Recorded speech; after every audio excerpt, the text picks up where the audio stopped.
فلا أقسم بمواقع النجوم وإنه لقسم لو تعلمون عظيم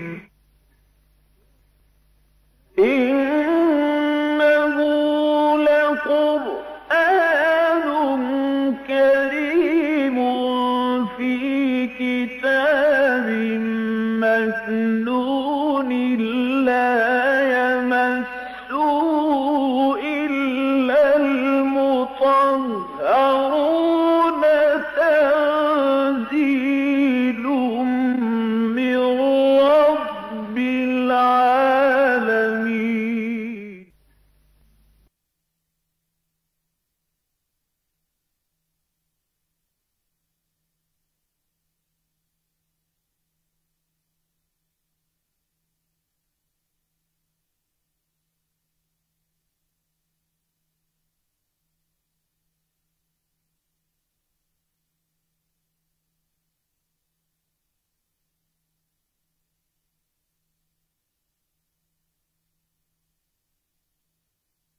نحمده ونصلي على رسوله الكريم.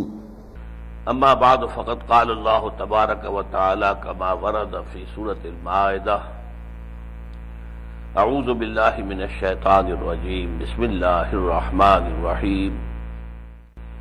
وإذ قال موسى لقومه يا قوم اذكروا نعمة الله عليكم إذ جعل فيكم أنبياء وجعلكم ملوكا وآتاكم ما لم يؤت أحدا من العالمين. صدق الله العظيم. رب اشرح لي صدري ويسر لي أمري واحلل عقدة من لساني يفقهوا قولي.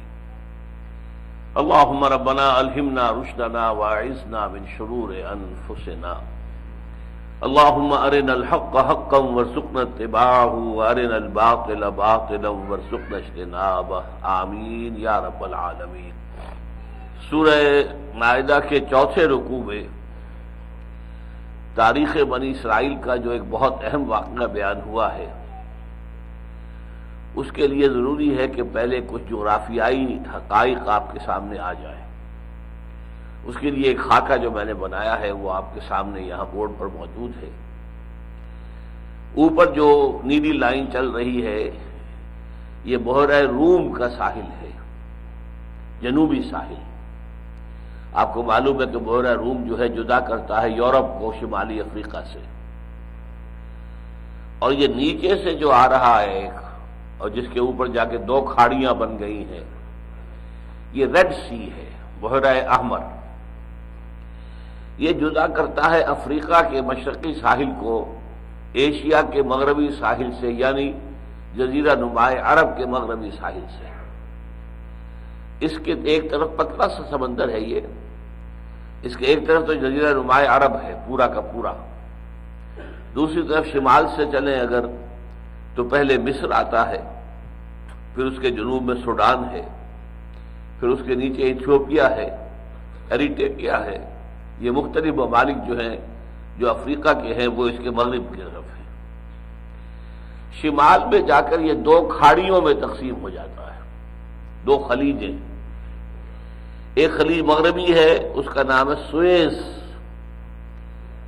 سویز، اس کو خلیج کہیں گے، خلیج سویز۔ اور ایک ہے خلیج عقبہ، یہ ہے مشرقی۔ اب یہ جو اس طرح سے جا کر جدا ہو رہے ہیں تو اس کے درمیان میں ایک ٹرائنگل وجود میں آ گئی ہے۔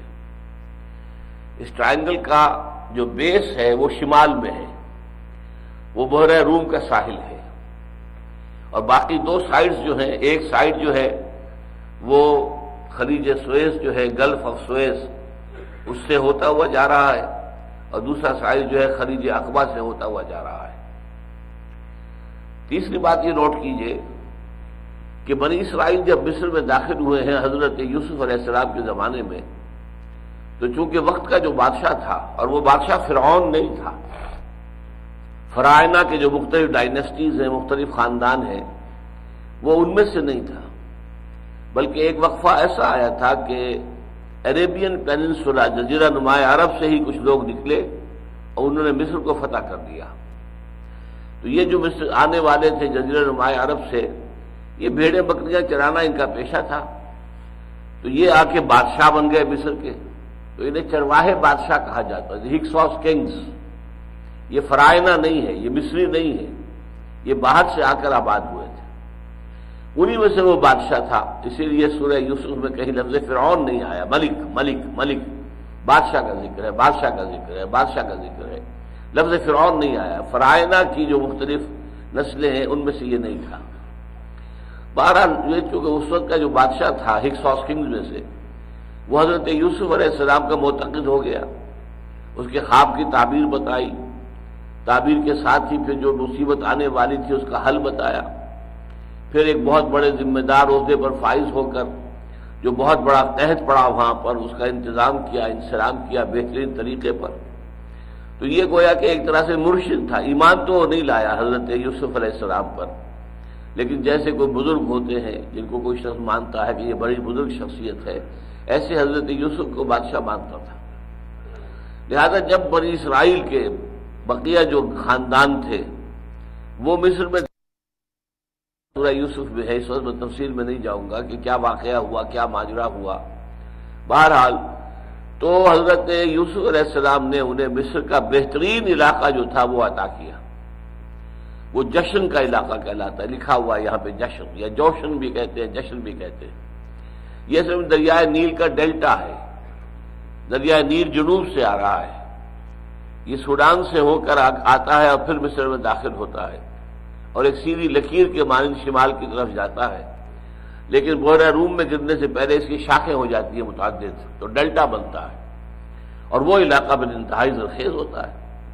تو وہ علاقہ تھا کہ جو کہ حضرت یوسف علیہ السلام نے اپنے بھائیوں کو اور ان کے جو کنبے تھے، قبیلے تھے، ان کو عطا کیا۔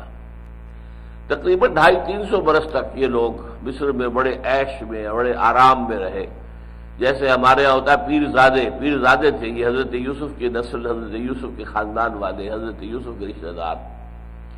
لیکن پھر مصر میں ایک انقلاب آیا، قومی انقلاب، جو وہاں کے اثر رہنے والے تھے، جب انہوں نے محسوس کیا کہ یہ باہر کے آئے ہوئے لوگ ہم پر حکومت کر رہے ہیں، تو جیسے کہ رد عمل ہوتا ہے، ایک نیشنل ریولوشن برپا ہوا، اپرائزنگ ہوئی، اور ہکسوس کنگز کو وہاں سے نکال باہر کیا گیا، اور پھر فرائنہ کا دور آ گیا، جو اصل مصری نسل سے تعلق رکھنے والے لوگ تھے، فرائنہ۔ اب ظاہر بات ہے کہ انہوں نے بنی اسرائیل پر پھر تشدد کرنا شروع کیا، کیونکہ پچھلے جو بادشاہ تھے وہ ان کے معتقد تھے، تو اب یہ آنے والے ان کے دشمن ہو گئے کہ یہ ان کے پروردہ ہیں اور ان سے انہوں نے مراعات حاصل کی ہیں اور خوب پھلے پھولے ہیں، لہذا اب ان کے اوپر تشدد کا آغاز ہوا، مظالم کا آغاز ہوا۔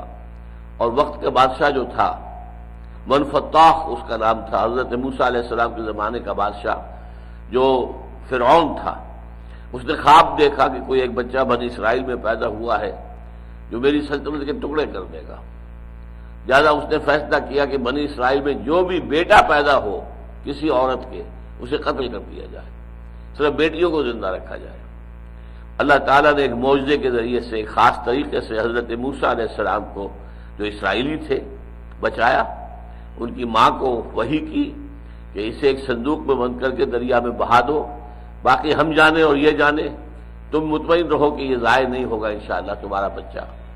بہرحال حضرت موسیٰ کو لے کر وہ صندوق جو ہے وہ نیل کے ساحل کے ساتھ جا لگا، اور وہ ساحل پر بھی جگہ وہ تھی جہاں پہ کہ شاہی خاندان کی خواتین آتی تھی نہانے کے لیے، تو آئی ہوئی تھی، مہارانی بھی موجود تھی، اور مہارانی اتفاق سے اسرائیلی تھی، جس کا ذکر کہ سورہ تحریم میں آیا ہے، اس کا نام آتا ہے دوسری جگہوں پر، قرآن میں تو نہیں ہے، آسیہ۔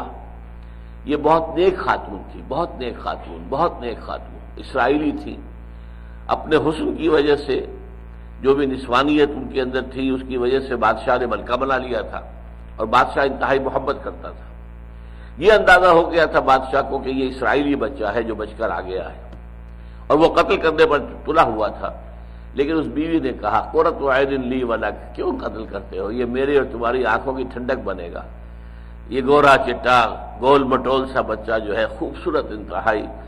سورہ میں ایک جگہ سورہ قصص میں اللہ نے فرمایا ہے وَأَلْقَيْتُ عَلَيْكَ مَحَبَّةً مِّنِّي، اے موسیٰ میں نے تم پر اپنی محبت کا ایک پرتو ڈال دیا تھا. جو دیکھتا تھا موہنی صورت وہ گرویدہ ہو جاتا تھا، لہذا وہ ان کی خوبصورتی اور موہنی صورت جو ہے وہ آڑے آ گئی اور فرعون نے قتل نہیں کیا. بہرحال یہ حضرت موسیٰ جوان ہوئے محل میں، پھر لمبی داستان ہے. اس کے بعد انہوں نے جب اللہ تعالیٰ نے انہیں کوہ طور پر یہ گئے اور انہیں وہاں پر جو ہے اللہ تعالیٰ نے نبوت سے سرفراز فرمایا، رسالت سے سرفراز فرمایا اور کہا جاؤ اب فرعون کے دربار میں جاؤ، ان سے کہو کہ اب بنی اسرائیل کو ہمارے حوالے کر دو، ہمیں جانے دو، ہم جہاں سے آئے تھے واپس چلے جائیں گے. تم نے جو انہیں غلام بنا رکھا ہے، ان سے بیگار لیتے ہو، انہیں ستاتے ہو، انہیں ظلم کرتے ہو، ان کے بیٹوں کو قتل کر دیتے ہو، بیٹیوں کو زندہ رکھتے ہو، طرح طرح کی تم نے ان کے لیے مصیبتیں کھڑی کر رکھی ہیں. تو یہ قوم باہر سے آئی تھی، تمہاری اپنی قوم نہیں ہے، یہ مصری نہیں ہے، یہ تو فلسطین سے آئے تھے حضرت یوسف علیہ السلام کے زمانے میں، اب انہیں واپس جانے دو. اب ظاہر بات ہے کہ اتنی بڑی قوت جو تھی، انہیں بیگار کی طاقت ملی ہوئی تھی، اتنی بڑی نفری، انہیں چھوڑ دینا جو ہے آسان نہیں تھا، لہذا وہ ایک لمبی کشمکش چلی ہے حضرت موسیٰ فرعون کے مابین. پھر بالآخر اللہ کے حکم سے حضرت موسیٰ اپنی قوم کو لے کر نکلے. اب یہ لال لکیر جو آئی ہے اس کو نوٹ کیجئے، اور یہ جو خلیج سوئس سے اوپر جو نیلے نقطے بنے ہوئے ان کو سمجھ لیجئے یہ کیا ہے. یہ سالٹ لیکس کہلاتی ہیں، نمکین پانی کی جھیلیں، اور یہ چلی گئی ہیں دریائے یہ بحیرہ قلزم تک. اندازہ یہ ہوتا ہے کہ پہلے کبھی ماضی میں لاکھوں سال پہلے ہوگا کہ یہ جو بحر احمر ہے یہ ملا ہوا تھا میڈیٹرینین سی کے ساتھ. یہ سویس کینال جو بعد میں بنی ہے یہ گویا کہ پہلے سے موجود تھی، ایک طرح سے ایک فطری سمندر کی حیثیت سے. بعد میں اس کے کچھ حصے خشک ہو گئے، کچھ رہ گئے جو ذرا ڈلوان میں ہوں گے، جو گہری جگہ پر ہوں گے، تو وہ جھیلیں بن گئی. اور ان جھیلوں کو بھی سالٹ لیکس کہا جاتا ہے، ان کا پانی نمکین تھا. اگر عام جھیلیں ہوں جیسی کہ ہوتی ہیں جو خشکی پر جھیلیں ہوتی ہیں، ان کا پانی بھی میٹھا ہوتا ہے. یہ پانی کڑوا پانی جو ہے بہت ہی جو ہے یہ اس کے اندر نمکین پانی، لہذا معلوم ہوتا ہے کہ یہ ہے تو سمندر کا پانی، یہ سمندر ہی تھا، لیکن بعد میں درمیان میں کچھ ٹکڑے اس کے خشک ہو گئے تو یہ علیحدہ علیحدہ جھیلیں بنی رہ گئی. انہی کو پھر جو ہے ملا کر کھدائی کر کے ایک کو دوسرے سے، دوسرے کو تیسرے سے ملا کر سوئس کینال بنائی گئی ہے. بہرحال حضرت موسیٰ اپنی قوم کو جشن کے علاقے سے لے کر نکلے ہیں. اب ان کے لیے ایک راستہ یہ تھا فلسطین جانے کا کہ سیدھا تیر کی طرح مشرق کی طرف جاتے، میڈیٹرینین کے ساحل کے ساتھ ساتھ جاتے. تو یہ چھوٹا راستہ بھی تھا، آباد راستہ بھی تھا، اس پہ پانی وغیرہ یہ چیزیں بھی آسانی سے مل سکتی تھی، سامان رسد بھی مل سکتا تھا. لیکن وہاں چونکہ آبادیاں تھیں لہذا چھاونیاں بھی تھیں، لہذا اندیشہ تھا کہ ان کے خلاف کوئی اقدام ہو جائے گا اور مصری فوج جو ہے ان کا راستہ روکے گی اور انہیں قتل کرے گی. لہذا لمبا راستہ لیا انہوں نے. وہ جنوب کی طرف آئے یہاں تک کہ خلیج سویس کو انہوں نے عبور کیا ہے. اب اس میں اختلاف ہے، ایک تو یہ بھی ہے کہ کسی سالٹ لیک کو عبور کیا اور ادھر آ گئے سینائی پیننسولا. یہ جو ٹرائنگل میں نے بتائی تھی آپ کو، یہ سینائی پیننسولا ہے، جزیرہ نمائے سینا، اور اس کا جو ساؤدرن اینڈ ہے وہاں ہے کوہ طور. اس طور کا آپ کو معلوم ہے قرآن مجید میں کئی نام آئے ہیں. طور سینا سورہ مومنون میں آیا ہے، طور سینین وہذا البلد الامین یہ سورۃ التین میں آیا ہے. تو اس کے نام کئی ہیں، طور بھی ہے، طور سینا بھی ہے، طور سینا بھی ہے، طور سینین بھی ہے. اور یہی وہ پہاڑ ہے جہاں پر کہ پہلی مرتبہ اللہ تعالیٰ کی گفتگو ہوئی تھی حضرت موسیٰ کے ساتھ، اور حضرت موسیٰ جو ہے وہ نبوت اور رسالت سے سرفراز ہوئے تھے. تو حضرت موسیٰ اپنی قوم کو، اور قوم کتنی تھی یہ بھی سمجھ لیجئے، 6 لاکھ کا قافلہ تھا. مجھے اس کا تھوڑا سا اندازہ ہو سکتا ہے، آپ کو نہیں ہو سکتا، کیونکہ 1 لاکھ کے قافلے کے ساتھ میں پاکستان آیا تھا. 20 دن میں ہم نے 170 میل طے کیے حصار سے سلیمان کی ہیڈ ورکس تک، 10 میل روزانہ چل کر. اب وہ 95,000 تھا، لاکھ پورا بھی نہیں تھا. 95,000 کا قافلہ کتنا بڑا تھا، پورا 10 میل کی تو قطار بن جاتی تھی بیل گاڑیوں کی. بیل گاڑیوں میں عورتیں بچے بیٹھے ہیں، کچھ سامان رکھا ہے، اور مرد جو ہیں دانے بائیں چل رہے ہیں. تو اس طریقے سے یہ قافلہ جو ہے 10 میل لمبا ہو جاتا تھا. صبح 4 بجے قافلہ پڑاؤ سے نکلا، پہلا گڈھا نکلا، اس کے بعد دوسرا، تیسرا، چوتھا، وہ لائن بنتی چلی گئی۔ دن کے 10 بجے جو پہلا گڈھا تھا وہ اگلے پڑاؤ پر پہنچ گیا اور اس نے وہاں جا کے ڈیرا لگانا شروع کیا۔ اب اس کے بعد دوسرا آیا، تیسرا آیا، چوتھا آیا، آخری گڈھا پھر 4 بجے شام کو وہاں پہنچتا تھا۔ تو 4 بجے سے صبح 4 بجے تک پھر وہاں پڑاؤ رہتا تھا۔ تو یہ صورتحال تھی۔ تو یہ جو قافلہ لے کر حضرت موسیٰ نکلے 6 لاکھ پر مشتمل تھا، ان میں مرد بھی، عورتیں بھی، بچے بھی، بوڑھے بھی، جوان بھی، سب شامل کر لیے جائیں۔ اور یہ گنتی دی گئی ہے تورات کے اندر، جو کتاب الخروج ہے، دی بک آف ایکسوڈس، اس میں بتا دیا گیا 12 قبیلے، فلاں قبیلے کے اتنے مرد، اتنے جوان، اتنے بوڑھے، اتنے عورتیں، اتنے بچے، دوسرے قبیلے کے اتنے مرد، ان میں سے بھی اتنے بوڑھے، اتنے جوان، اتنے بچے، اتنی خواتین۔ تو وہ پوری گنتی دے رکھی ہے انہوں نے، اور وہ 6 لاکھ بنتے ہیں۔ اچھا، یہ جو یہ ہے سینائی پیننسولا، اس کے جنوب میں آ کر پھر اس قافلے نے پڑاؤ ڈالا ہے۔ 1 سال تک حضرت موسیٰ اور یہ قافلہ یہاں مقیم رہے جنوب میں، at the southern tip of the Sinai peninsula. یہ جزیرہ نما ہے، جزیرہ نما اسی کو کہتے ہیں جو 3 طرف سے پانی میں گرا ہوا ہو اور ایک طرف خشکی ہو، تو یہ جزیرہ نما سینا بنتا ہے کہ ادھر خلیج سویز ہے، ادھر خلیج عقبہ ہے، اور پیچھے جو ہے خشکی چلی آ رہی ہے۔ تو اس طریقے سے جزیرہ نما پیننسولا، انڈین پیننسولا، انڈیا میں آپ کو معلوم ہے کہ مغرب میں ساحل ہے، بمبئی سے نیچے اتر جائیے، گجرات سے نیچے ساحل، آپ سری لنکا تک پہنچ جائیں گے، پھر مشرق میں پھر ساحل ہے۔ تو وہ جو تکون بنتی ہے درمیان میں، اسے انڈین پیننسولا کہتے ہیں۔ اسی طرح یہ سینائی پیننسولا۔ تو اب یہاں پر 1 سال جو مقیم رہے، اسی دوران میں انہیں تورات دی گئی۔ 40 دن کے لیے کوہ طور پر یہ رہے اور وہیں پر انہیں تورات عطا کی گئی۔ اور ان کے پیچھے جو ہے کچھ لوگوں نے جو سامری تھا اس کے بہکانے سے بچڑے کی پرستی شروع کر دی، وہ بھی ایک لمبی داستان ہے، اس کی تفصیل میں نہیں جاؤں گا۔ جب تورات مل گئی اور قول و قرار ہو گیا، وَإِذْ أَخَذْنَا مِيثَاقَكُمْ وَرَفَعْنَا فَوْقَكُمُ الطُّورَ، جب شریعت دے دی گئی تو پھر کوہ طور کو اٹھا کر ان پر معلق کر دیا گیا، ایک دہشت کی کیفیت پیدا کی گئی، خوف اور خشیت تاکہ دلوں میں پیدا ہو جائے۔ اور اس حالت میں ان سے عہد لیا گیا کہ خذوا ما آتیناکم بقوۃ واذکروا ما فیہ، اس کو جو کچھ ہم نے تمہیں دیا ہے اسے پوری طاقت کے ساتھ پکڑو، اس کو چھوڑنا نہیں ہے۔ جیسے کہ قرآن مجید میں مسلمانوں سے کہا گیا واعتصموا بحبل اللہ جمیعا، سب کے سب مل کر اللہ کی رسی کو مضبوطی سے تھام لو، چمٹ جاؤ اس کے ساتھ۔ اسی طرح ہم نے جو تمہیں دی ہے تورات اور جو شریعت دی ہے، خذوا ما آتیناکم بقوۃ، اس کو پکڑو اور تھامو پوری طاقت کے ساتھ، واذکروا ما فیہ، اور جو کچھ اس میں درج ہے اسے یاد رکھو، اور یاد رکھنے کا مطلب کیا ہے، اس پر عمل کرو۔ بہرحال اس کے بعد پھر اب حضرت موسیٰ اپنے قافلے کو لے کر اب خلیج عقبہ کے ساتھ ساتھ چلے۔ خلیج عقبہ کا مغربی ساحل، مشرقی ساحل جو ہے وہاں پر قوم مدین کا مسکن ہوتا تھا کبھی، جس میں حضرت شعیب بھیجے گئے تھے علیہ الصلوۃ والسلام۔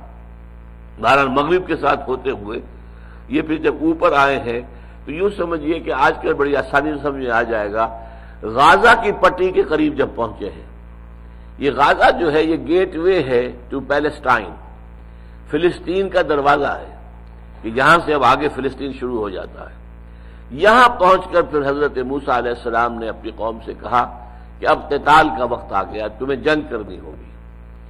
اب جو بھی فلسطین میں آباد ہیں مشرک قومیں، وہ سب بے خدا مشرک اور بہت ہی گمراہ قومیں تھیں، اس میں فلسطین بھی تھے اور دوسری قومیں عمالقہ تھیں۔ ان سے لڑو، انہیں یہاں سے نکالو اور اس سرزمین پر قبضہ کرو، یہ سرزمین اللہ نے تمہیں عطا کر دی ہے۔ گویا کہ اب تمہارے لیے، جیسے کہ حضور نے مشورہ کیا تھا کہ اے مسلمانوں، غزوہ بدر سے پہلے ایک قافلہ آ رہا ہے شمال سے، جو مال غنیم، مال تجارت سے لدا پھندا ہوا ہے، خوب اس کے اندر مال تجارت ہے، قیمتی ہے، اور ایک فوج آ رہی ہے جنوب سے، مکے سے نکلی ہے 1000 نفری، اور اس طریقے سے یہ دو اب شمال سے آ رہا ہے قافلہ، جنوب سے آ رہی ہے فوج، اور اللہ کا وعدہ ہے کہ ایک پر ضرور تمہیں فتح عطا کرے گا۔ تو بتاؤ کدھر چلے، فوج کا رخ کرے یا یہ کہ قافلے کی طرف چلے؟ بہرحال وہ ایک علیحدہ بات ہے، پھر وہ سیرت کا ایک اہم باب ہے وہ، اس وقت اس کا صرف تذکرہ میں نے کیا، بالکل یہی مرحلہ آ گیا تھا حضرت موسیٰ کی زندگی میں. جیسے کہ بدر کا معاملہ ہوا ہجرت کے بعد، مکے سے آپ نکل چکے تھے، مدینے میں آ کر آباد ہو گئے تھے، تب قتال کا معاملہ، جنگ کا مسئلہ شروع ہوا ہے. اسی طرح مصر سے نکل گئے بنی اسرائیل، غلامی سے چھٹکارا مل گیا، وہ نکل کر آ کر صحرائے پیننسلا میں سال 2 سال انہیں گزر بھی گئے، آزادی کی فضا میں انہوں نے سانس لیا، اور ان کی جمعیت جو تھی اب اس کو کہا گیا کہ اب جنگ کرو، داخل ہو جاؤ اس ملک کے اندر، اور جو رہنے والے ہیں ان کے خلاف جنگ کر کے انہیں یہاں سے بے دخل کرو، اس لیے کہ اللہ نے یہ زمین تمہیں دے دی ہے. اس کا مطلب یہ تھا کہ اگر وہ جی نہ چراتے، اگر وہ بدلی نہ دکھاتے، بزدلی نہ دکھاتے تو لازماً اللہ فتح دے دیتا، اس لیے کہ اللہ تعالیٰ نے تو وہ زمین تمہارے لیے لکھ دی ہے. اسی کا آج حوالہ دیتے ہیں یہ کہ فلسطین تو ہمیں اللہ نے دیا تھا، فلسطین تو اللہ تعالیٰ کا عطا کردہ ہے ہمارے لیے، لیکن یہ عطا کردہ جو ہے وہ اس میثاق کے طفیل تھا. تم نے میثاق کو توڑا، تم نے اس کے جو جیسا کہ ہم پڑھ چکے ہیں اس عہد کی خلاف ورزیاں کی، لہذا وہ جو اللہ تعالیٰ کا قول و قرار تھا تمہارے ساتھ وہ مجروح ہو چکا ہے. بہرحال پوری قوم نے کوڑا جواب دے دیا کہ ہم تو جنگ نہیں کریں گے، وہ تو بڑی زوردار قوم ہے جو وہاں آباد ہے، بڑے جنگجو لوگ ہیں، بڑے بہادر لوگ ہیں، بڑے جسے والے لوگ ہیں، ہم ان سے مقابلہ نہیں کر سکتے. موسیٰ جاؤ، تم جاؤ اور تمہارا رب، وہاں جا کے جنگ کرو، اور انہیں وہاں سے پہلے نکال دو، پھر ہم داخل ہوں گے. جب حضرت موسیٰ علیہ السلام نے پھر 2 افراد کھڑے ہوئے حضرت موسیٰ کی قوم میں سے، 6 لاکھ میں سے 2 آدمی نکلے صرف، حضرت یوشع ابن نون جنہیں بائبل میں جوشوا کہا گیا، جوشوا، اور یہی جوشوا ہیں جو سورہ کہف میں یہ واقعہ ہے کہ حضرت موسیٰ گئے تھے ایک صاحب سے، ایک بزرگ سے ملنے کے لیے جن کا نام عام طور پر حضرت خضر لے لیا گیا، اگرچہ قرآن مجید میں یہ نام نہیں ہے. تو ان کے ساتھ جو نوجوان تھا، قال فتح ہو آتنا غدانا، لاؤ بھائی اب کھانا لے آؤ، ہمارا ناشتہ لے آؤ، ہمیں بڑی سخت جو ہے تکان ہو گئی. تو وہ فتح جو ہیں جو ان کے ساتھ تھے نوجوان، ان کے خادم، وہ یہی جوشوا تھے، یوشع ابن نون، نہایت وفادار ساتھی نوجوان. تو یوشع ابن نون نے اور کالب بن یفنہ یہ دوسرا آدمی نکلا، 2 نے کھڑے ہو کر تقریر کی کہ اے اسرائیلیوں ہمت کرو، بزدلی مت دکھاؤ، تم ایک دفعہ داخل تو ہو جاؤ، اللہ تمہاری مدد کرے گا. اور بہت مرتبہ ایسا ہوا ہے کہ کم تعداد کے لوگ جو ہیں وہ زیادہ بڑی تعداد کے لوگوں کے اوپر ان کو اللہ تعالیٰ نے فتح دی ہے. ہمت کرو، بزدلی نہ دکھاؤ. لیکن انہوں نے کہا اذا انت وربک فقاتلا انا ہاؤنا قاعدون، موسیٰ نتھنگ ڈوئنگ، ہم کچھ سننے کو تیار نہیں، جاؤ تم اور تمہارا رب اور جا کے جنگ کرو. یہاں پہ میں ایک نقطہ بیان کر دوں، یہ گویا کہ ایک طرح سے اپولوجی ہے بنی اسرائیل کی طرف سے. بنی اسرائیل کو اللہ تعالیٰ کے لاڈ پیار نے بگاڑ دیا تھا. اللہ نے لاڈ پیار بہت کیا ان کے ساتھ. 9 معجزے تو مصر میں دیکھے جو اصلاً دکھائے گئے تھے آل فرعون کو. پھر ایک عصا کی ضرب سے سمندر ان کی نگاہوں کے سامنے پھٹ گیا، سمندر پھٹ گیا. ایک عصا کی ضرب سے 12 چشمے ایک چٹان سے نکل بہے. یہ جو لاڈ پیار اللہ نے کیا ہے، معجزے پر معجزہ، معجزے پر معجزہ، معجزے پر معجزہ. دھوپ لگی تو آپ معلوم ہے کہ اوپر جو ہے سائبان، بابر کا سائبان جو ہے ساتھ ساتھ چل رہا ہے، جیسے جیسے یہ صحرا میں سفر کر رہا ہے، اوپر وہ ساتھ ساتھ کے ساتھ موونگ ٹینٹ سمجھ لیجئے کہ خیمہ ہے جو ان کے ساتھ ساتھ سفر کر رہا ہے، ابر کا سائبان ہے. بھوک لگی تو انہیں کھانے کے لیے من و سلوہ دے دیے گئے. تو یہ جو لاڈ پیار تھا اس نے ان کو بگاڑ دیا تھا. گویا کہ انہوں نے یہ کہا کہ تم نے اتنے معجزے دکھائے ہیں اے موسیٰ، تمہاری لٹھیاں تمہارے پاس ہے، تمہارا عصا تمہارے پاس ہے، جاؤ اس عصا کی مدد سے. اذهب انت وربک فقاتلا انا ہاؤنا قاعدون، پہلے اس قوم کو وہاں سے نکال باہر کرو پھر ہم داخل ہوں. اس پر حضرت موسیٰ علیہ السلام پر اس قدر بد دلی طاری ہوئی، بیزاری طاری ہوئی. انہوں نے اللہ سے دعا کی، پروردگار مجھے اپنی اس قوم سے علیحدہ ہونے کی اجازت دے دے، میں ان کے ساتھ نہیں رہ سکتا، ان ناہنجاروں کے ساتھ رہنے کو تیار نہیں. انہوں نے کیسے کیسے معجزے دیکھے ہیں، پھر بھی ان کی بے یقینی کا، نافرمانی کا یہ عالم ہے کہ میں حکم دے رہا ہوں کہ جنگ کرو اور یہ پورا کا پورا جو ہے 6 لاکھ کی تعداد تھی. ذرا سوچئے، معمولی نہیں تھی. آپ ان میں سے بوڑھوں کو نکال دیں، عورتوں کو نکال دیں، بچوں کو نکال دیں، تب بھی 1 لاکھ تو ہوں گے، اور نیچے آ جائیے 50,000 تو ہوں گے. 6 لاکھ میں سے 12 میں سے ایک تو ہوگا ایسا جو جنگ کرنے کے قابل ہو. حالانکہ میرے نزدیک وہ 1 لاکھ والی فگر زیادہ صحیح ہے کہ ایک خاندان کے 6 افراد میں سے کم ایک تو ایسا ہوگا جو جنگ کرنے کے قابل ہو. لیکن یہ کہ اتنی بڑی تعداد رکھنے کے باوجود انہوں نے بزدلی دکھائی، تو اللہ تعالیٰ سے پھر حضرت موسیٰ علیہ السلام نے دعا کی کہ پروردگار اب ہمیں ان سے دور کر دے، ہم ان کے ساتھ رہنے کو تیار نہیں ہیں. اللہ نے یہ دعا تو قبول نہیں کی، البتہ یہ فرما دیا کہ یہ بنی اسرائیل پر اب یہ ارض مقدس 40 برس تک کے لیے حرام کر دی گئی ہے. اب اسی صحرائے سینا کے اندر بھٹکتے پھریں گے، ادھر سے ادھر ادھر سے ادھر، اور اسی کے اندر بھٹکتے رہیں گے. اسی میں یہ ہوا ہے، یہ حکمت خداوندی دیکھیے. ان 40 سالوں کے دوران حضرت موسیٰ کا انتقال ہو گیا، حضرت ہارون کا انتقال ہو گیا. حضرت موسیٰ کے بعد جانشین بنے یوشع، وہی یوشع ابن نون، وہ نبی بھی تھے. اچھا، لیکن اس کے ساتھ ہی کیا ہوا؟ وہ قوم کہ جس نے، وہ نسل کہ جس نے مصر میں غلامی کا داغ اٹھایا تھا، اور غلامی میں آپ کو معلوم ہے غیرت کچھ نہیں جاتی ہے انسان کی، غیرت اور حمیت نہیں رہتی. آزاد فضا میں رہنے والوں کی کیفیت کچھ اور ہوتی ہے، ان میں غیرت ہوتی ہے، حمیت ہوتی ہے، ان میں بہادری ہوتی ہے، شجاعت ہوتی ہے، ہمت ہوتی ہے، عظیمت ہوتی ہے. غلامی کے اندر جیسے ہمیں غلامی مار گئی، 200 برس کی انگریز کی غلامی نے ہمیں ختم کر کے رکھ دیا. ہماری قوم کے اندر وہ ہمت اب باقی رہی نہیں ہے، غیرت نہیں ہے. کیا ہو رہا ہے، کیسے کیسے بڑے یو ٹرن جو ہے ہمارا صدر لے رہا ہے، اور مجال ہے قوم کے اندر اس کے احساس پر جوں بھی نہیں گئی. ایک ہی حکم، یو آر ود اس اور اگینسٹ اس. ایک اتنا بڑا ملک ہے، کوئی چھوٹا ملک نہیں ہے، کوئی جزیرہ نہیں ہے. 15 کروڑ انسان، 10 لاکھ سے زیادہ فوج تو سٹینڈنگ ہے. بہرحال صورتحال یہ تھی کہ پھر اس 40 سال کے دوران وہ غلامی زدہ جو لوگ تھے، سمجھا، یا جن کو غلامی نے ڈس لیا ہوا تھا، جن کے اندر کی ہمت ختم ہو گئی تھی، وہ قوم مر گئی. 40 سال کے عرصے میں تو ایک چینج ہو جاتی ہے. ایک جنریشن گئی، اگلی جنریشن آئی جو صحرا میں پیدا ہوئی ہے، صحرا میں پلی بڑھی ہے، اس کے اندر ہمت، آزادی کی فضا میں اس نے سانس لیا ہے. جیسے کہ اقبال نے کہا ہے کہ فطرت کے مقاصد کی کرتا ہے نگہبانی، یا بندہ صحرائی یا مرد کوہستانی. صحرائی انسان ہو تو اسے زندہ رہنے کے لیے بڑی شدید محنت کرنی پڑتی ہے. میل ہا میل سے پانی لانا پڑتا ہے گھڑوں کے اوپر. کنویں کتنے کتنے فاصلے پر، تھر پار کر کا آپ اندازہ کیجئے کتنے کتنے فاصلے پر کنویں ہیں.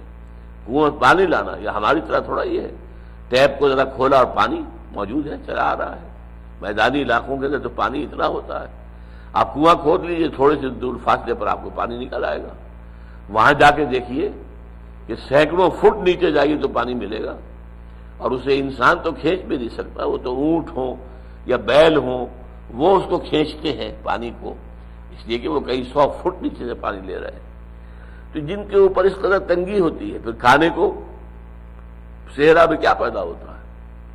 اچھا، یہی معاملہ پہاڑوں پر ہے. پہاڑوں پر اوپر ٹاپ پر پانی نہیں ہوتا، کہیں کوئی اگر کوئی چشمہ ہے تو بات اور ہے، ورنہ نیچے سے پانی لے کے جانا پڑتا ہے انہیں.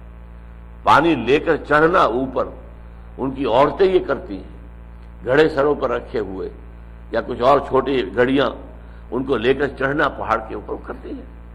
تو یہ مشقت جو ہے، اس سے انسان کے اندر ایک پختگی پیدا ہوتی ہے، ایک صلابت، ایک طاقت، ایک قوت. تو فطرت کے مقاصد کی کرتا ہے نگہبانی، یا بندہ صحرائی یا مرد کوہستانی.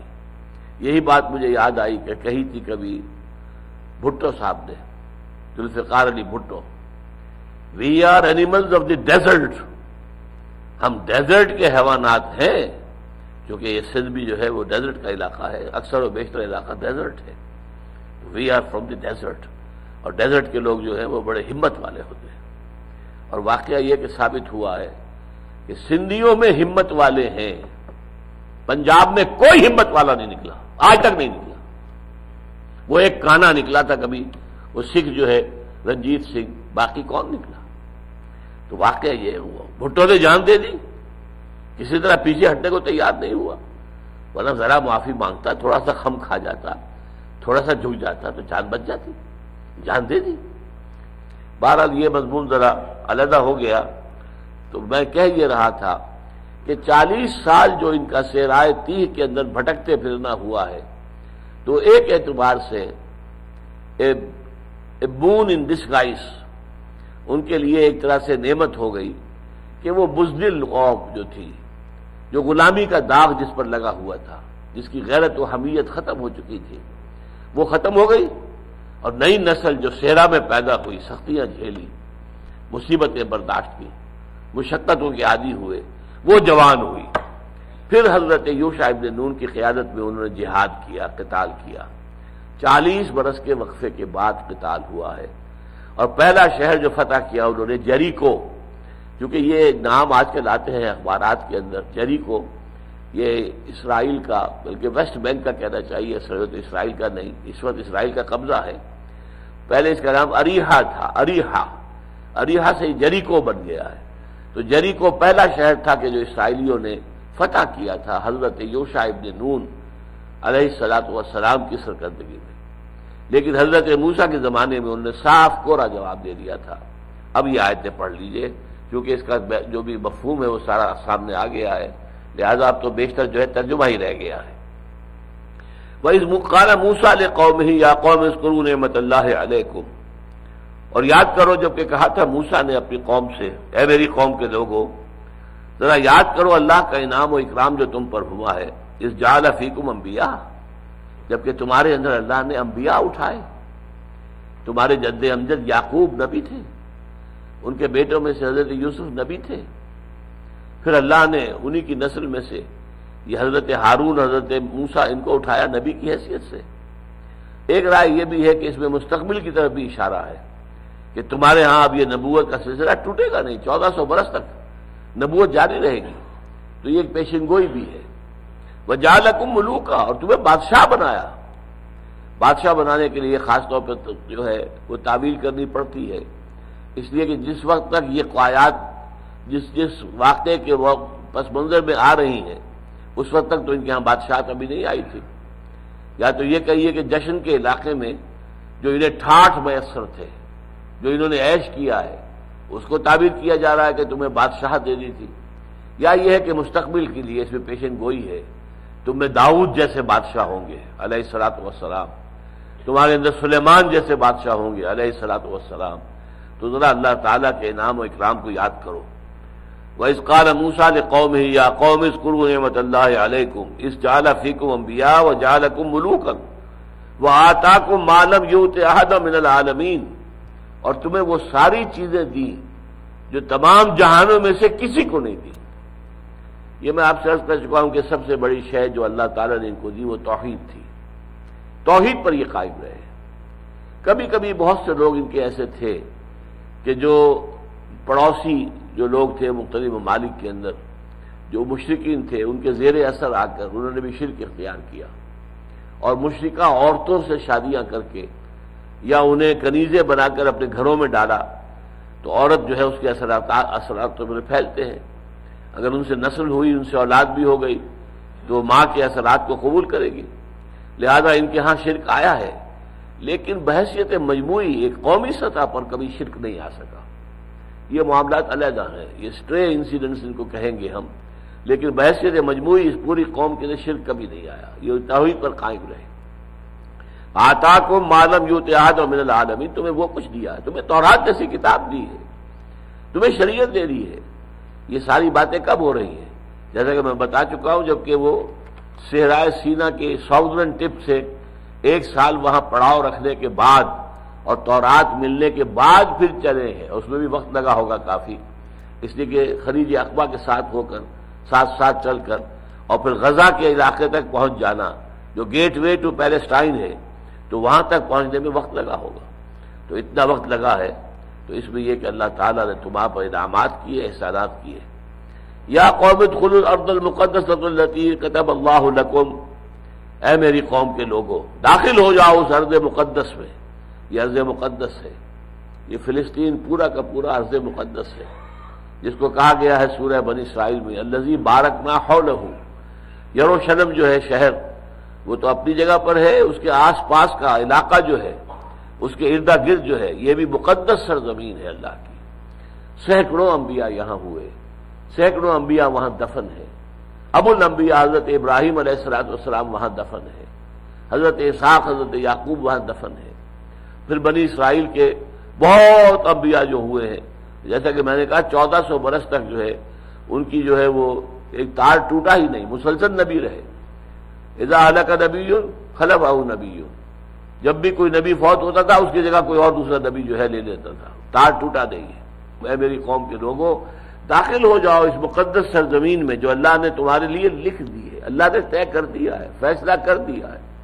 جیسے حضور نے کہا تھا کہ 2 میں سے 1 پر تمہیں فتح لازماً ملے گی، اللہ تعالیٰ کا وعدہ ہے کہ اگر تم قافلے کی طرف جاؤ گے قافلے پر فتح ہو جائے گی، اگر تم فوج کی طرف جاؤ گے فوج پر فتح ہو جائے گی۔ فیصلہ تمہارا ہے، فیصلہ تیرے ہاتھوں میں ہے، دل یا شکم۔ اب طے کر لو، مال و دولت کی حوث ہے تو چلو قافلے کی طرف، اور اگر حق کا حق ثابت ہونا، احقاق حق اور ابطال باطل یہ پیش نظر ہے تو پھر تمہیں لشکر کی طرف جانا چاہیے تاکہ مقابلہ کر کے ثابت کر دو کہ اللہ تعالیٰ کی مدد تمہارے ساتھ ہے اور تم ہو اللہ کے نمائندے سرزمین میں۔ تو فرمایا یا قوم ادخلوا الارض المقدسۃ التي كتب اللہ لکم ولا ترتدوا على ادبارکم، اور اپنی پیٹھوں کے اوپر مڑ نہ جاؤ، لوٹ نہ جاؤ، پیچھے نہ پھر جاؤ۔ اب جب معاملہ آ رہا ہے دو بدو ہو کر جنگ کرنے کا تو پیٹھ مت دکھاؤ، فتنقلبوا خاسرین، تو تم خسارہ پانے والوں میں سے ہو جاؤ گے۔ قالوا یا موسیٰ ان فیہا قوما جبارین، ان کا ہے موسیٰ اس میں تو قوم ہے، بڑی جابر قوم ہے، بڑے طاقتور لوگ ہیں، بڑے گرانڈیل قسم کے لوگ ہیں، بڑے جسے والے لوگ ہیں، بہت ان کی جمعیت ہے، طاقت ہے، اسلحہ ہے۔ ان فیہا قوما جبارین وَإِنَّا لَن نَّدْخُلَهَا حَتَّىٰ يَخْرُجُوا مِنْهَا، ہم ہرگز اس زمین میں داخل نہیں ہوں گے جب تک کہ وہ وہاں سے نکل نہ جائے۔ اس لیے کہ اب تک 40 برس تک جو ہے وہ گھومے پھرے تھے صحرائے سینا میں، وہاں کوئی حکومت نہیں تھی، نہ کوئی وہاں پر آبادیاں تھیں، صحرا تھا، صحرا میں نقودک صحرا میں گھومتے پھرے، بھٹکتے پھرے کہنا چاہیے، بھٹکتے رہیں گے اسی میں 40 برس تک۔ تو فرمایا لیکن اب جو ملک ہے یہاں تو قوم آباد ہے، ان کا نظام ہے، ان کی فوجیں ہیں، ان کے اسلحہ ہے، یہ تو بڑی طاقت ہے، ہم ان کے ساتھ نہیں داخل۔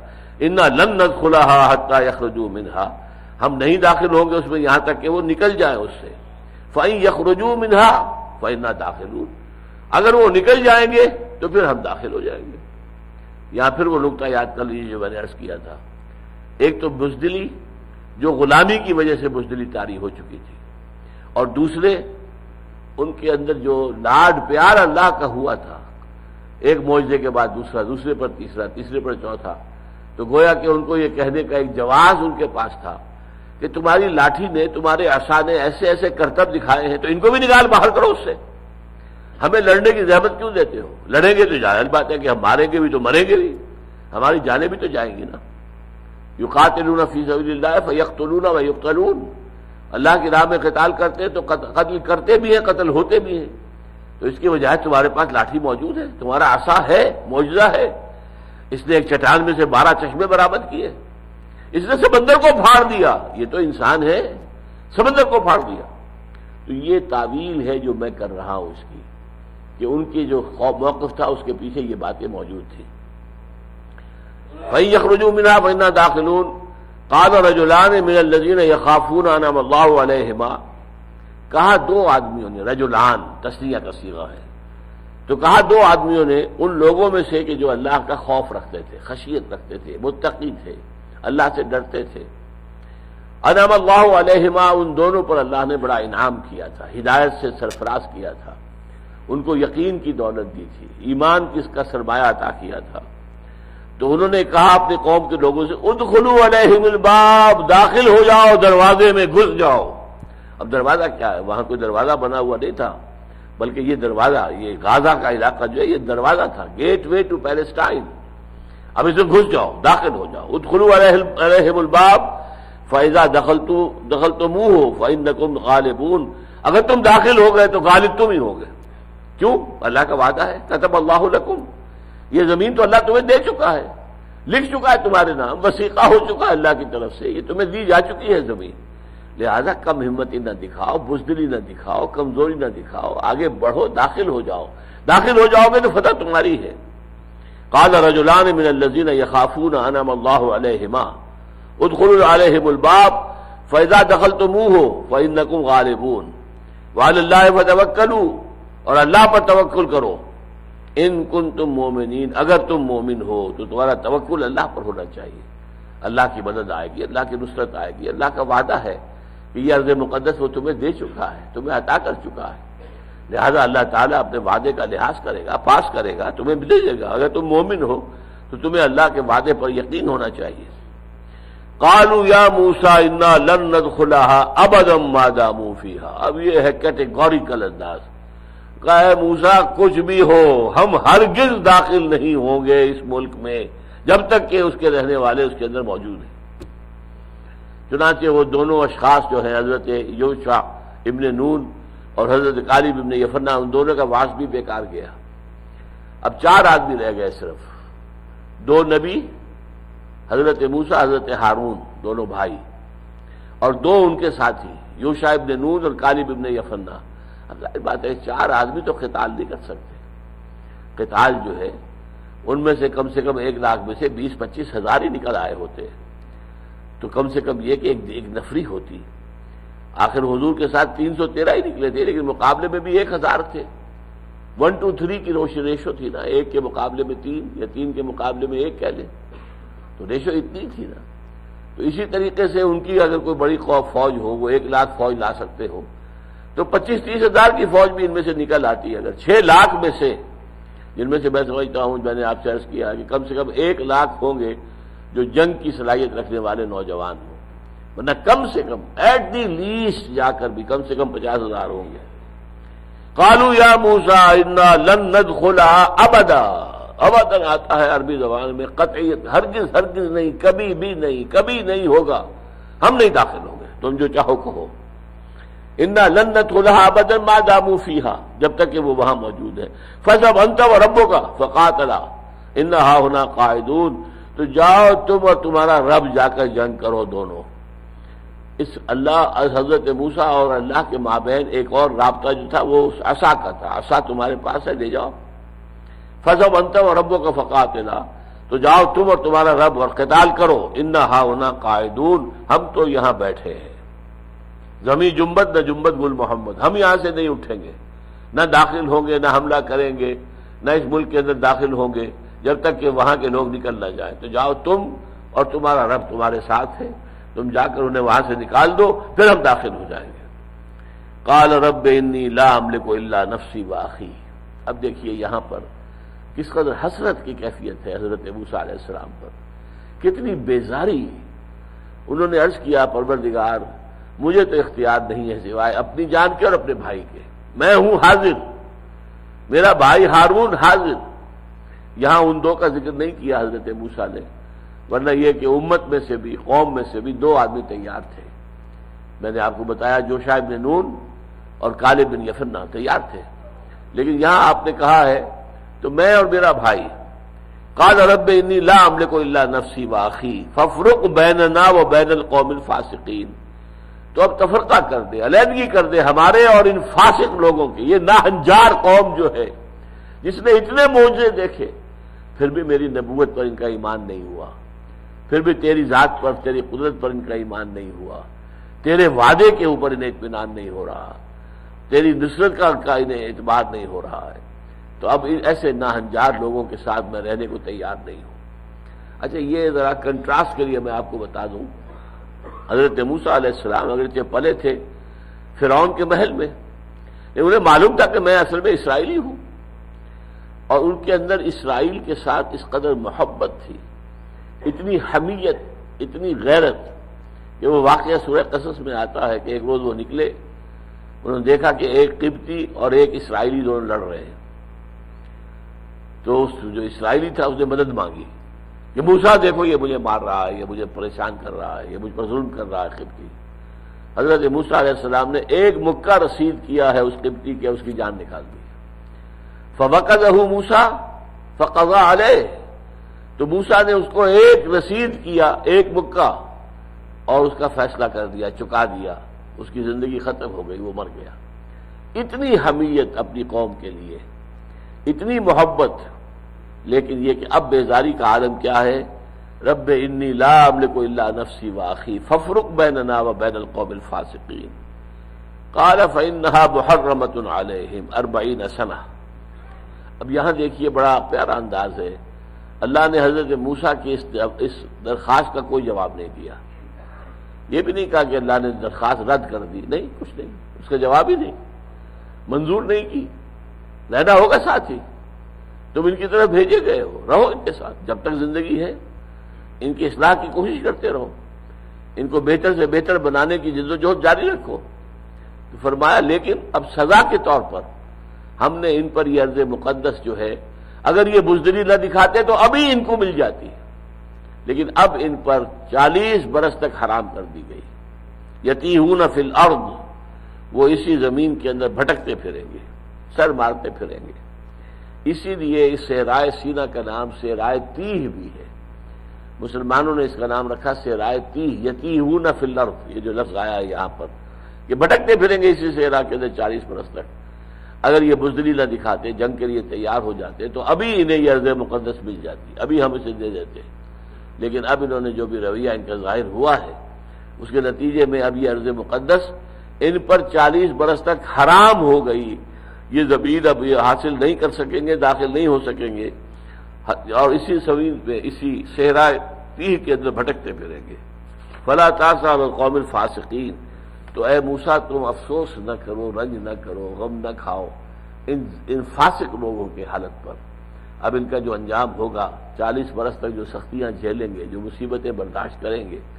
اب دیکھیے یہ دو طرفہ دھار ہے اللہ کی تلوار کی، ایک طرف وہ عذاب ہے ان لوگوں کے لیے جنہوں نے انکار کیا جنگ کرنے سے، ان کے لیے عذاب ہے کہ اب اسی صحرا میں بھٹکتے پھریں گے، وہ صحرا جس میں پانی نہیں ملتا، وہ صحرا کی جس کے اندر کوئی رویدگی نہیں ہے، کوئی وہاں پر فصل نہیں ہے، کوئی چیز پیدا نہیں ہوتی ہے، اس کے اندر کیا ہے، کوئی شکار کر لیا، بس کوئی خرگوش نظر آ گیا، مار لیا، اسے کھا لیا، یا کوئی اور اسی طرح کا صحرائی جو جانور ہے وہ نظر آیا، اس کا شکار کیا اور کھا لیا، یہی کچھ تھا نا۔ باقی وہاں کیا تھا، صحرائے تھی، دکو دک صحرا، اس میں بھٹکتے پھریں گے اب یہ 40 برس تک۔ ان کے لیے تو سزا ہو گئی، لیکن قوم کے لیے بحثیت مجموعی it's a blessing in disguise. اب وہاں جو لوگ پیدا ہوئے، جو نئی نسل پیدا ہوئی، وہ انہی سختیوں میں پلی بڑھی، ان کے اندر وہ قوت پیدا ہو گئی، وہ مقاومت پیدا ہو گئی، کھڑے ہونے کا جذبہ، مقابلہ کرنے کی ہمت پیدا ہو گئی۔ چنانچہ جیسا کہ میں نے عرض کیا ہے کہ حضرت موسیٰ کا تو انتقال ہو گیا انہی 40 سالوں کے دوران، حضرت ہارون کا بھی انتقال ہو گیا ان 40 سالوں کے دوران، لیکن اس کے بعد جو قوم، جو نئی نسل ابھری، حضرت یوشع ابن نون جو فتح حضرت موسیٰ کے نوجوان ساتھی تھے، نوجوان خادم تھے حضرت یوشع ابن نون، ان کی سرکردگی میں پھر انہوں نے قتال کیا، جہاد کیا، جنگ کی، اور ارض مقدس میں داخل ہوئے، اس پر حملہ کیا، اور اس پر اللہ تعالیٰ نے ایک شہر بڑا جو ہے وہ ان کو عطا کر دیا گیا، اریحا یا جریکو۔ لیکن یہاں پر وقتی طور پر تو شکل یہی تھی نا کہ افسوس، یہ قوم اب 40 برس تک اسی صحرا میں بھٹکے گی، تو صدمہ حضرت موسیٰ علیہ السلام کی قوم، اور حضرت موسیٰ علیہ السلام کو اپنی قوم سے محبت، دلی تعلق اپنی جگہ، ایک وقتی بیزاری بھی آئی ہے شدید، لیکن اس کا یہ مطلب تو نہیں، باپ کسی وقت بیٹے سے ناراض بھی ہوتا ہے، لیکن اس کا یہ مطلب تو نہیں کہ وہ پدری شفقت جو ہے وہ ہمیشہ کے لیے ختم ہو گئی، وہ تو اپنے اندر رہے گی، چاہے باپ جو ہے بیٹے سے ناراض ہے، لیکن وہ اندر جو ہے، اندر ہی اندر وہ محبت اور شفقت کا جو ہے دریا وہ موجود رہتا ہے۔ تو اسی طریقے سے حضرت موسیٰ علیہ السلام جو ہے فلا تاسا، اب افسوس نہ کرو، دیکھو موسیٰ اب رنج نہ کرو، ان کی اس تقدیر پر جو بھی انہوں نے خود اپنے لیے اپنے ہاتھوں لکھ لی ہے، اب کوئی تمہیں رنج اور افسوس نہیں ہونا چاہیے۔ فلا تاسا علی القوم الفاسقین، تو اس فاسق قوم کے اوپر، ان کے اس انجام کے اوپر اب تمہیں افسوس نہیں کرنا چاہیے۔ یہ جو واقعہ بیان ہوا ہے سورہ مائدہ میں، اس کی حکمت کیا ہے؟ میرا ذہن پہلے کبھی منتقل نہیں ہوا، آج منتقل ہوا ہے اور دوران درس ہوا ہے۔ اصل میں ایک موقع وہ تھا کہ جب حضور کی حیات طیبہ میں قتال کا آغاز ہوا ہے، وہ تو ہے غزوہ بدر سے پہلے، یہ سن 6 کے آخر میں یا سن 7 میں نازل ہو رہی ہے۔ ان آیات کا اب کیا ربط ہے حالات کے ساتھ؟ جو سرکمسٹانسز تھے، جس سرکمسٹانسز آبٹیننگ اوور دیئر، اس کے اعتبار سے ان کا کیا ریلیونس کیا ہے. تو میرا ذہن اب یہ ہے کہ اب جو نیا دور شروع ہوا تھا صلح حدیبیہ کے بعد، وہ حضور کی دعوت اور تحریک کا انٹرنیشنل دور شروع ہوا تھا. اب یہ دور آنا تھا دعوت کا عرب سے باہر. اب تک آپ کی دعوت صرف عرب میں تھی. 10 برس تک آپ مکے میں رہے، 12 برس تک، اور دعوت دیتے رہے مکے کے اندر یا مکے کے آس پاس. ام القریٰ و من حولہا، آس پاس کے قبائل میں آپ جاتے تھے، یا کہیں بازار لگتا تھا، ہاٹ جسے کہتے ہیں، ہاٹ، وہاں چلے گئے، وہاں جا کر جو ہے اپنی دعوت و تبلیغ کی. حج کے موقع پر تبلیغ کی، لیکن اس سے باہر آپ نے اپنی تبلیغ کا دائرہ وسیع نہیں کیا. البتہ مدینے میں آنے کے بعد تبلیغ کا دائرہ وسیع ہو گیا. اب جزیرہ نماء عرب کے اندر جہاں جہاں سے بھی کوئی طلب آئی کہ آپ ہمارے پاس بھیجیے اپنے مبلغ اور مدرس جو ہمیں قرآن پڑھائیں، آپ کس بات کی دعوت دیتے ہیں وہ ہمیں سمجھائیں، آپ نے جو زندگی کا نظریہ دیا ہے وہ ہمیں بتائیں. اور اس میں آپ کو معلوم ہے بڑے بڑے حادثے بھی ہوئے، 70 صحابہ شہید کیے گئے. دھوکے سے بلایا گیا کہ آپ بھیجیے اپنا ایک گروپ جو ہے جو یہاں آ کر ہمیں دین سکھائے، قرآن پڑھائے، اور پھر انہیں ذبح کر دیا گیا. صرف ایک بچا تھا 70 میں سے. اور اس قدر صدمہ ہوا تھا حضور کو کہ وہ قنوت نازلہ جو ہم پڑھا کرتے ہیں، جب بھی سقوط ڈھاکہ کا واقعہ پیش آ رہا تھا تو ہم پڑھتے تھے، اور وہ سخت ترین دعا ہے. اللہم مزق جمعہم، اللہم دمر دیارہم، اے اللہ ان کی جمعیت کو منتشر کر دے، ان کے جو ٹھکانے ہیں، رہنے کی جگہ ہے، ان کے اوپر پتھراؤ کر انہیں برباد کر دے. ایسی سخت بد دعا آپ کو حضور کی زبان پر نہیں ملے گی جو اس وقت آئی ہے. دمر دیارہم زلزل اقدامہم، اور ان کے اوپر تباہی جو ہے نازل فرما دے. یہ کیوں؟ 70 بے گناہ لوگوں کو. اور یہ 70 لوگ کون تھے؟ جو حضور کی دعوت و تبلیغ اور تربیت سے مستفید ہوئے تھے. مسجد صفا، مسجد کے اندر بیٹھے رہنے والے، مسجد نبوی میں اصحاب صفا، نہ کچھ کمانا، نہ کھانا، نہ پینا. کوئی شے آ گئی ہے، کوئی صدقہ آ گیا ہے، کوئی خیرات آ گئی ہے تو کھا لیا، ورنہ بھوکے سو رہے. ان لوگوں نے اتنی مشقتیں جھیل کر حضور سے دین کا علم حاصل کیا، اور ان میں سے 70 کو اس طرح ذبح کر دیا گیا جیسے کہ بکریاں ذبح کی جا رہی. تو اس پر جو حضور کا صدمہ تھا وہ اس درجے کا تھا کہ دعا جو آپ نے مانگی ہے وہ سخت ترین دعا جو زندگی میں مانگی ہے وہ قنوت نازلہ والی دعا ہے. بہرحال تو اب جو مرحلہ شروع ہونے والا تھا صلح حدیبیہ کے بعد، اب انٹرنیشنل دور شروع ہونے والا تھا. یہی وجہ ہے کہ حضور نے صلی اللہ علیہ وسلم صلح حدیبیہ کے بعد خطوط بھیجے ہیں بادشاہوں کے نام. قیصر روم کے نام خط بھیجا، اور کسرا جو تھا بادشاہ فارس کا اس کے نام، مصر کا جو تھا پیٹریارک اس کے نام خط بھیجا. نجاشی جو ایمان لے آئے تھے وہ تو فوت ہو گئے تھے، اب جو بھی نجاشی تھا، نیگوس جو بھی حبشہ کا بادشاہ تھا، اس کے پاس بھیجا. خطوط آس پاس کے بڑے بادشاہ ہوں یا چھوٹے ہوں ان سب کو خطوط بھیجے. اسی کے نتیجے میں پھر آپ کو معلوم ہے کہ غزوہ موتا ہوا، پھر غزوہ طوف جو ہوا. تو اس طریقے سے یہ سارا معاملہ شروع ہوا ہے اس آیتوں کے بعد. یہ گویا کہ مسلمانوں کو بتایا جا رہا ہے کہ ایک مرحلہ تو قتال کا آیا تھا جو within the Arabian peninsula تھا. Within the Arabian peninsula کوئی اسٹینڈنگ آرمیز نہیں تھی، کوئی اسٹیبلش گورنمنٹس نہیں تھی، کوئی فارمل اسٹیٹ نہیں تھی، کوئی فارمل گورنمنٹس نہیں تھی. لہذا یہاں پر تو معاملہ کچھ اور تھا. اب تمہارا سابقہ پیش آئے گا بڑی زبردست قوموں سے. یا موسیٰ ان فیہا قوما جبارین، اب جبارین کی قوم جو ہے، اب تمہارا مقابلہ آئے گا رومیوں سے. یہ رومن لیجنز مشہور ہیں تاریخ کے انسان، غرق آہن، ہر طریقے سے لوہے کے اندر جو ہے ڈھکے ہوئے جسم ان کے، اور وہ لوگ بڑے پریڈ کرنے والے اور بہت ہی جو قواعد آشنا، بہت ہی ڈسپلن فوج. پھر ایرانی فوج، اب ان سے سابقہ پیش آئے گا. وہ جو عرب کے اندر ہوتے تھے چھوٹے چھوٹے معاملے، 300 کا 1000 سے مقابلہ ہو گیا. 1000 بھی کوئی بہت بڑی تعداد تو نہیں ہے نا. غزوہ موتا میں کیا ہوا؟ 3000 کا 2 لاکھ سے مقابلہ ہو گیا. 1 لاکھ تو فوری طور پر سامنے تھا، 1 لاکھ اور موجود تھا پیچھے جو ضرورت پڑنے پر آ سکتا تھا. 2 لاکھ کے ساتھ مقابلہ 3000 کا. اسی لیے بعض لوگوں نے مشورہ دیا تھا کہ ہمیں یہاں مقابلہ نہیں کرنا چاہیے، بچ کر نکل جانا چاہیے۔ لیکن اکثر صحابہ نے کہا کہ ہمیں تو شہادت کی موت درکار ہے، ہمیں بچ کر نکلنے کی ضرورت ہی نہیں ہے، ہمارے لیے تو اصل کامیابی شہادت ہے۔ لہذا جنگ ہوئی، اور ظاہر بات ہے اس میں تینوں سپہ سالار جن کا نام حضور نے لیا تھا، زید بن حارثہ ہے، اور حضرت علی کے بھائی طیار، جعفر طیار رضی اللہ تعالیٰ عنہ، اور ایک اور جو کہ انصاری صحابی تھے، یہ تینوں شہید ہو گئے۔ تو پھر حضرت خالد بن ولید نے کمان اپنے ہاتھ میں لی اور بڑی حکمت کے ساتھ لشکر کو نرغے میں سے نکال کر واپس لے آئے۔ تو اب یہ دور چونکہ شروع ہونے والا تھا کہ بڑی زبردست اسٹیبلشڈ امپائرز کے ساتھ دوبارہ مقابلہ پیش آئے گا، لہذا یہ واقعہ بیان کر دیا کہ دیکھنا کہیں تم بھی بنی اسرائیل کی طرح اتنی زبردست قوموں کا مقابلہ دیکھ کر گھبرا نہ جانا، انکار نہ کر دینا، بلکہ